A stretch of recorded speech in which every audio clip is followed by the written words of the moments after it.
자동차 사고로 죽은 세 사람이 하늘나라로 가는 길에 똑같은 질문을 받았다고 합니다. 장례식을 하면서 당신이 관 속에 있을 때 친구나 가족들이 당신의 죽음을 애도하면서 당신에게 뭐라고 말하는 것을 듣고 싶습니까? 라고 하는 질문이었습니다. 그러자 첫 번째 사람이 이렇게 대답했다 합니다. 저는 아주 유능한 직장이었고 훌륭한 가장이었다는 얘기를 듣고 싶습니다. 그러니까 두 번째 사람이 저는 아주 좋은 남편이었고 아이들의 미래를 바꾸어 놓은 훌륭한 아버지였습니다 라는 말을 듣고 싶습니다. 마지막 사람에게 물었습니다.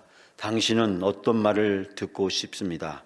그러자 이 사람이 정색을 하면서 저는 다른 좋은 말은 다 필요 없습니다. 저는 덕담이나 좋은 말은 다 필요 없고요. 다만 이 말을 꼭 듣고 싶습니다. 그러면서 그 사람이 이렇게 말했습니다. 사람이 움직인다. 그 이야기를 듣고 싶답니다. 무슨 뜻인지 모르세요? 사람이 움직인다. 지금 죽어서 관 속에 누워 있는데 그 관 속에 누워 있는 사람을 보고 덕담을 하는데 뭐라 그래요? 사람이 움직인다. 이 얘기는 무슨 뜻일까요? 아직 안 죽었다라는 뜻이죠. 죽기가 싫다, 다시 되살아나고 싶다, 그런 얘기죠. 자, 유머로 제가 한 얘기입니다만 여러분 오늘 우리의 영이 깨어나고 영이 움직이는 그런 놀라운 시간이 되시기를 바랍니다. 자, 오늘 우리가 에스라 말씀 계속 함께 나누고 있는데요. 예루살렘 성전이 건축되고 지연된 이유가 뭘까요? 라고 물으면 여러분 다 대답할 수 있죠. 제가 여러 번 들었죠. 사마리아 사람들과 그리고 그 지역에 있던 여러 민족들이 반대했기 때문에 그들이 위협을 가하고 또 그들이 관리들을 매수하고 또 그들이 거짓 상소문을 올려서 예루살렘 성전 재건을 막으려고 했다. 제가 오늘 드릴 말씀은 그것이 전부일까요? 그것 때문에 예루살렘 성전이 재건하는 것을 건축하는 것이 중단되어 있었을까요? 그것만이 예루살렘 성전을 중단하게 만들었을까요? 진짜 예루살렘 성전을 중단하게 만든 또 다른 이유가 있다면 그것은 무엇일까? 예루살렘의 정치적이고 경제적인 회복을 반대하는 사마리아와 주변 여러 민족들의 시기와 질투 때문일까요? 예루살렘의 예배와 영적인 회복을 반대하는 사탄과 마귀의 방해 때문일까요? 여러분, 우리가 이미 들었던 말씀 몇 군데를 같이 제가 여러분께 말씀을 드리려고 합니다.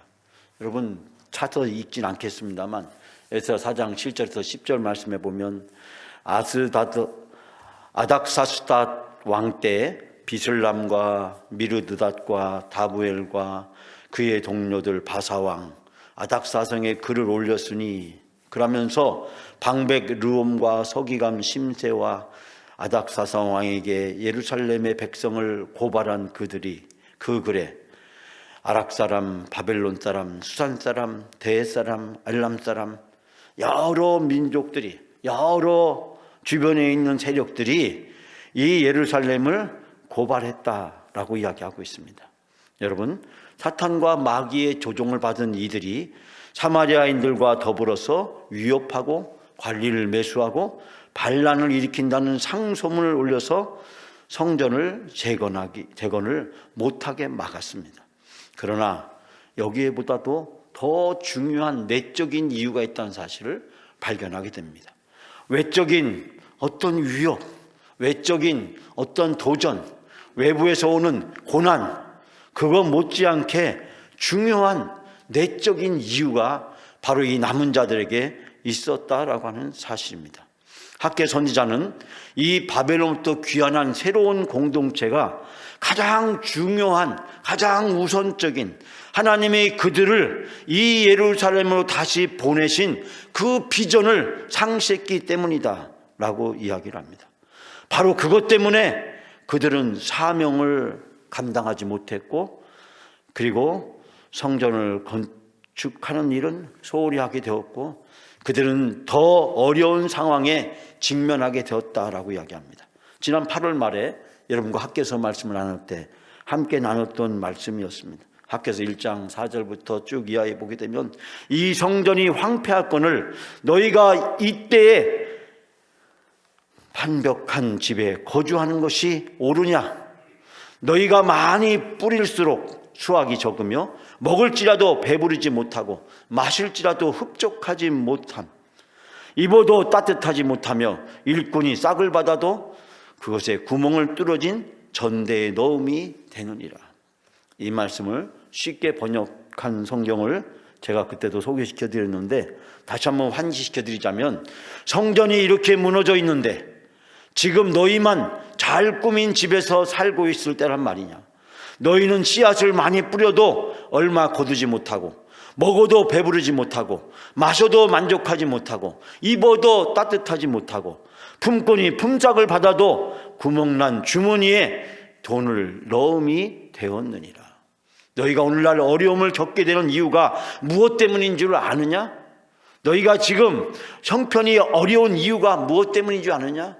너희가 지금 잘 살고 싶어도 잘 살 수 없는 이유가 무엇인 줄 아느냐? 너희 생활 속에서 어려움과 고난이 계속되는 이유가 무엇인 줄 아느냐? 성전이 무너져 있는데 지금 너희 집만 잘 꾸민다고 해서 너희가 잘 살 수 있겠느냐라고 하는 학계 선지자의 통렬한 지적입니다. 우리가 학계와 스가랴서를 같이 먼저 우리가 말씀을 듣고 지금 에스라서 말씀을 들으니까 에스라가 학계와 스가랴보다도 훨씬 후의 일이라고 잘못 오해하기 쉽지만, 이 에스라서의 말씀은 학계와 스가랴 선지자가 활동하던 동시대입니다. 그러니까 지금 예루살렘의 귀환에서 성전을 재건하다가 중단되어 있는 그 상황을 보면서 학계 선지자가 이렇게 지적하는 것입니다. 성전이 이렇게 무너져 있는데 너희만 잘 꾸민 집에서 살고 있을 때냐? 너희가 생활이 어려운 이유가 무엇 때문인 줄 아느냐? 너희가 힘든 일이 계속되는 것이 무엇 때문인 줄 아느냐? 너희가 만족하지 못하고 행복하지 못하고 너희가 기쁜 삶을 살지 못하는 이유가 무엇 때문인 줄 아느냐? 바로 성전이 무너져 있기 때문에, 하나님과의 영적인 회복이 이루어져 있지 않기 때문에 너희가 이곳에 돌아와서 아무리 잘 살려고 노력해도, 아무리 능력이 있어도, 아무리 돈이 있어도, 아무리 풍성해도 너희에게 진정한 만족과 기쁨과 행복이 없는 이유가 무엇인 줄 아느냐? 하나님과의 영적인 회복이 이루어지지 않았기 때문에, 성전이 지금 올바로 재건되지 않았기 때문에, 성전이 재건되고 그 성전에서 하나님께 예배를 드리고 그 예배를 통해서 하나님과 영적인 회복이 하나님의 너희를 이곳에 보내신 사명이자 비전이자 목적인데, 너희가 그 사명과 비전과 목적을 내려놓고 있는데 너희가 지금 잘 먹고 잘 살겠다고? 너희가 지금 편안한 집에서 사니까 그것이 너희에게 행복과 기쁨을 준다고? 학계 선지자와 스가랴 선지자는 이 에스라 말씀과 동시대 동상황 속에서 통렬하게 그들의 어리석음과 무지함을 지적하고 있습니다. 물론 사마리아인과 주변의 여러 방백들의 도전과 위협이 있었습니다. 그것은 감당하기 쉬운 일이 아니었을 것입니다. 그러나 또한 이스라엘 백성들이 영적으로 무기력하고 연약해지고 나약해져 있었다는 것입니다. 예루살렘에 돌아온 것으로 끝난 것이 아닌데, 예루살렘에 돌아온 것으로 마치 다 끝난 것처럼 그들이 하나님의 성전을 재건하고 예배드리는 일에 전심전력을 기울이지 않고, 사마리아와 주변에 있는 여러 사람들이 박해하고 핍박한다는 이유만으로 우리가 할 수 없다고 그들이 핑계와 구실을 대면서 성전을 재건하는 일을 중단하고 있었다는 것입니다. 여러분, 5장 말씀에 보면 16년 동안 중단했던 성전 재건의 역사가 다시 시작됩니다. 그 시작되는 중요한 것은 바로 학계와 스가랴 선지자의 통렬한 지적을 듣고 온 이스라엘 공동체가 다시 하나님 앞에 회개하면서 우리가 바벨론부터 되돌아온 이유, 하나님이 우리를 보내신 이유, 하나님이 우리를 이곳을 통해서 하시고자 하는 하나님의 비전과 우리의 사명을 다시 깊게 각성하고 그들이 성전을 재건하기 시작했던 것입니다. 귀환한 남은 자들이 성전 건축하는 일보다 먹고 사는 일에 치중하고, 그래서 성전 건축의 동력을 잃어버린 것입니다. 성전 건축을 중단하자 그들의 일상적인 삶 속에서 하나님의 복을 받지 못하고 하나님의 은혜도 그들에게 역사하지 못했습니다. 아무리 수고해도 결과를 얻을 수 없었습니다.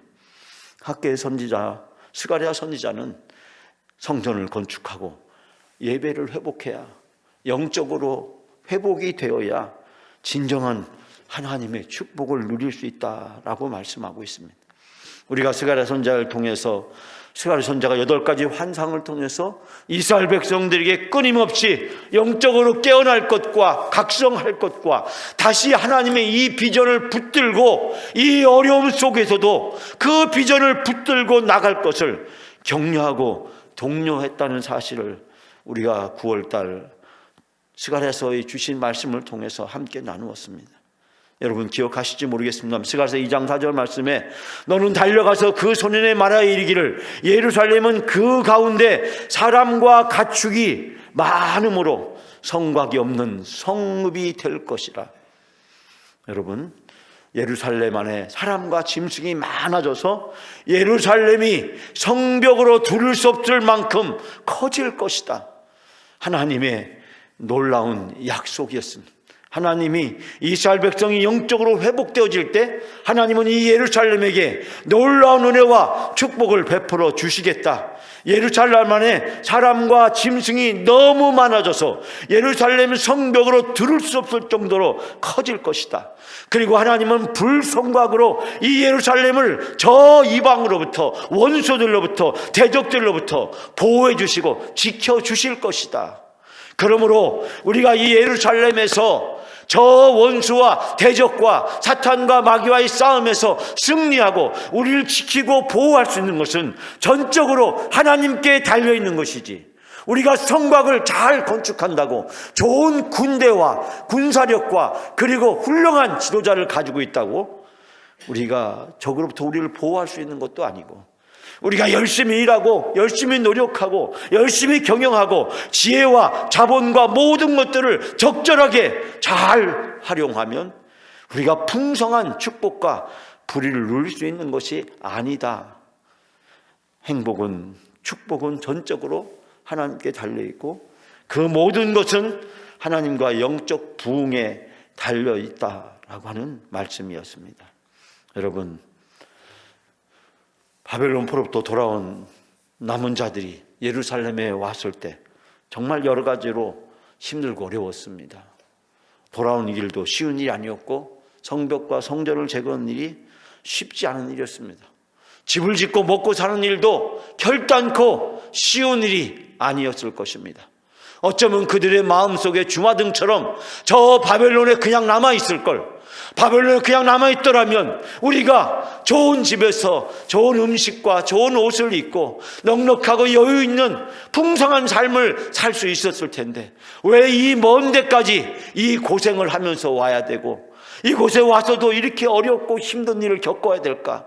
그리고 우리를 끊임없이 모함하고 위협하고 대적하는 이 산발락과 도비아를 비롯한 사마리아 사람들, 저 주변에 많은 여러 민족들의 그 살기 어린 위협들, 그리고 페르시아의 간부들의 그 적대적이고 반역을 행할지 모른다가는 그 중대한 혐의를 뒤집어 씌울 수 있는 그 중대한 기로에 서 있을 때, 여러분, 바로 학개와 스가랴 선지자는 그들을 위로하고 격려하고 그들에게 세상이 줄 수 없는 놀라운 은혜와 축복을 말씀을 통해서 함께 해 주십니다. 여러분, 하나님은 이스라엘 백성과 함께 하셨고 그 남은 자들을 버려두지 않으셨습니다. 16년이라는 긴 세월이 지났지만 그러나 그 힘들고 어려웠던 시간을 통해서 이스라엘 백성들은 더욱더 성전을 사모하고 하나님께 예배하는 일을 간절히 고대하고 영적 회복을 간절히 구하게 되었습니다. 그리고 영적으로 성숙하고 연단되고 훈련되어졌을 때 성전을 건축하고 성전에 예배 드릴 수 있는 그 영적 갈급함이 그들에게 충만하게 있었을 때, 하나님은 그때가 충분히 이르렀고, 하나님은 이제 이스라엘 백성들이 영적으로 준비가 되어져 있다고 생각했을 때, 하나님은 선한 손길을 보내시고 하나님의 손이 이스라엘 백성들을 도와주십니다. 다시 그 예루살렘 성전을 재건하는 일이 그들이 나섰을 때, 그 일에 전심전력을 하였을 때, 다시 그들을 모함하고 위협하는 그런 상황이 발생했지만, 그러나 총독 다뜨네와 그의 부관 스달보스네는 이 유대인들에 대해서, 남은 자들에 대해서 우호적인 정책을 펼치고 이들의 이야기를 충실하게 들어주고, 그리고 뇌물이나 음모에 휘둘리지 아니하고, 그리고 이 남은 자들의 의견을 충실히 그 상황이 있는 그대로 페르시아의 왕에게 조서를 써서 보고를 하게 됩니다. 에스라 3장 4장에 등장하는 사마리아 사람들과 당시에 쓰여졌던 조서와는 전혀 다른 조서가 지금 쓰여져 있습니다. 이 조서의 내용은 무엇이었습니까? 바로 이스라엘 백성, 남은 자들이 하는 그 이야기를 있는 그대로 기록해서, 그리고 저 페르시아의 왕에게 보냈다라고 하는 사실을 발견하게 됩니다. 하나님께서는 선한 손으로 이 총독 다뜨네와 그의 부관 스달보스네를 만져주셨습니다.